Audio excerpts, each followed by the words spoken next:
በክፍል 95 ላይ ያፌት ቤት ሲመጣ ኤፍራታን አላገኛትም ነበር። እናም በተደጋጋሚ ሲጠራትኝ የለችም። እና ቆይች ልጅ ቆይ ምን ባደርጋት ይሻላታል? ቆይ ግን ለምንድን ነው ግን እንድጠላት የምታደርገኝ? እያለም ሲማረር ነበር። ዛሬ ግን ስትመጣለት ያደረጋት ነገር ልክ እንዳገኛት ነበር ያነቃት ማለት ነው። እናም ሲያንቃተኝ ጽዮን ነበረች ከኋላ እና ጽዮን ስትመጣ በጣም ደነገጠ።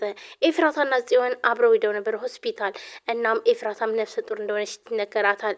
ከማን ነው ከወንድሜ ነው ወይስ ከያፌት ነው ትላታለች ማለት ነው። እሱን ቀስ ብዬ ነው የምነግርሽ አሁን አይደለም ትላታለች ማለት ነው ጽዮንን። እሺ ታዲያ አሁን ለያፌት ትነግሪዋለች ስትላትኝ ኤፍራታም ለያፌት መናገር እንደማትፈልግና ነገሮችን ሁሉ እንደምታስተካክል እናም በቃ አይ አሁን ምንድን ነው የማደርገው ወንድምና ወንድም ከሆኑ አንቺ ምንም ችግር የለብሽም የያፌት ሆነ የናታን በሁለቱም በኩል አክስት ትሆኛለሽ። እውነት ግን ደግሞ ናታንና ያፌት ወንድምና ወንድም ከሆኑ ምንድን ነው የማደርገው እያለች ኤፍራታን ብቻዋን እያወራች እያለ ጽዮን እያወራቻትኝ ጽዮንም እንዴ ኤፉ ምን ሆነሽ ነው? ምን እያልሽ ነው? እያወራሽ አይደል እንዴ ትላታለች ማለት ነው። ኤፍራታ አሁን ላይ ያሳሰባት ነገር የናታንና እንዲሁም ደግሞ የያፌት ወንድምና ወንድም መሆናቸውን እና ከማን እንኳን እንዳረገች አላወቀችም ማለት ነው። አባሽ ሄደሽ ነበረ ብሎ ሲያንቃትኝ ጽዮን ትመጣለች። እናም ጽዮን ስትመጣ ልክ ደንግጦ ይለቃታል ማለት ነው። እና እንዴት ነሽ? እንኳን ደህና መጣሽ፣ ነይ ቁጭ በይ ይላታል። እሷም ኮስተር ብላ ታየዋለች። ምክንያቱም ኤፍራታን አንቋት ነበረ። ያፌት ጽዮንን ሲያትኝ በጣም ነው የተነገጠው። ምክንያቱም ያፌት ለጽዮን በጣም ነው የሚጠነቀቅላት። ከእሷ ፊት ላይ ምንም አይነት ነገር እንዲደረግም አይፈልግም። እናም በዚህ ልክ ቤት መተሽ አገኝሻለሁ ብዬ በፍጹም አልጠበቅኩም ነበረ እያለ እየተንቀጠቀጠ ይላታል። እሷ ግን መልስ አልመለሰችለትም፣ ፈጣበታለች። ቆይ ግን እኔ ባልመጣ ኖሮ ልትመታት ነበር ትለዋለች። እናም ያፌትም አንገቱን ይደፋል። አንተ ግን ምን አይነት ሰው ብትሆን ነው እንዴት ሚስትን ለመምታት እጅን ታነሳለህ? ቆይ ምን አይነት አስተሳሰብ ነው? አንተ ግን አሁን ጭንቅላት አለህ? እኔ አልመታትም። ሲጀመር ይች ምኗ ይመታል? አይ ያው ቤት ስመጣ ስለጠዋቴ ተናድጄ ነበር ለዛ ነው። እና ደግሞ ስለምወዳት እቀናለው ይላል። እና ታዲያ ካላመንካት ለምን ማግባት አልነበረብም እኮ ነበር። ለምን አገባኋት? ደግሞስ ታማተኝታ ጥላት መሄድ ሳያንስ ትጮባታለህ ደግሞ። ይማ እኮ አመጣጤ ወንድሜ ካሁን በኋላ እሷን እንደማያስብ እንዲሁም አንተ ደግሞ ወንድሜን ማሳደድን እንድትተው ላስጠነቅቅ ነበር የመጣሁት። ደግሞ ያንን ነገር ለመስማት ጤነኛ መሆን ያስፈልገዋል። እኛ በቤታችን የወደቀን ላይ ለማንሳት ኃይላችን አንጠቀምም፣ ጀርባ መተንም ለማጥቃት አንሞክርም። ለዛ ነው አስነስቼ ሆስፒታል የወሰድኳት ትለዋለች። ያፌት በጣም አፍሯል። እናም አንገቱን ደፋ። ጽዮንም በጣም ነው የሚፈራትኝ። አዎ ወንድምሽ ከህይወታችን እንደወጣ ግልጽ ነው። ሰሞኑን ከአዲሷ ፍቅረኛው ጋር በተደጋጋሚ እየተያዩ ነው ይላል ያፌት።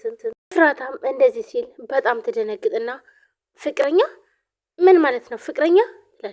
ፊቷ ላይ በጣም ንዴት ይታይባታል። አዎ ምን ነው አልነገርሻትም እንዴ ይላታል።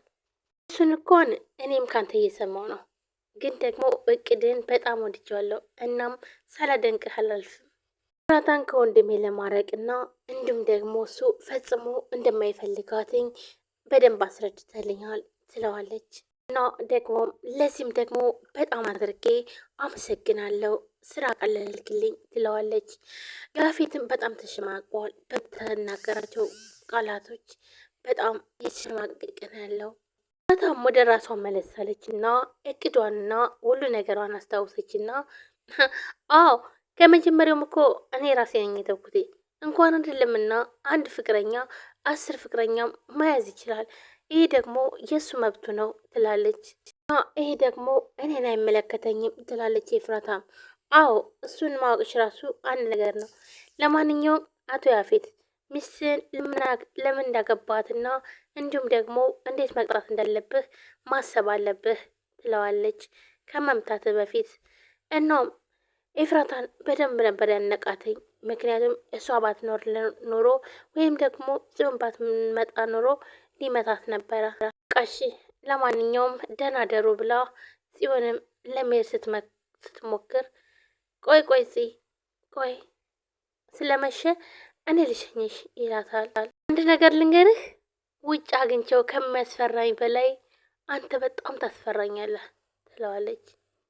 እናም ይኸውልህ መርስ እንዳይጎዳኝ በጣም ፈራለሁ ብለው ጥለው ትሄዳለች። እንትን በጣም ይሰማውና ቆይ ግን በዚህ ልክ እኔን ሰው ይፈራኛል እንዴ? ቆይ እሷን ከመጠበቅ ውጭ እኔ ምን አድርጌያለሁ ይላል። አይ እሷ ላይ እስከሚደርስባት ድረስ መጠበቅ ያለባት አይመስለኝም ትለዋለች ኤፍራታ። ቆይ እኔ የምለው ማስታወስ ጀመረች እንዴ ይላል። አንተን ለመፍራት ያለፈውን ነገር ማስታወስ አይጠበቅባትም ትለዋለች ኤፍራታ። እናም አሁን የምታየውን ነገር በቂዋ ነው። ቆይሽ አንቺ ደግሞ ለምንድን ነው በዚህ ልክ ልታበሳጭኝ የምትሞክሪው? በቃ ይህን ርዕስ እንርሳው። ሆስፒታል ምን አሉሽ? ጭንቀትና ምግብ አለመስማማት ነው።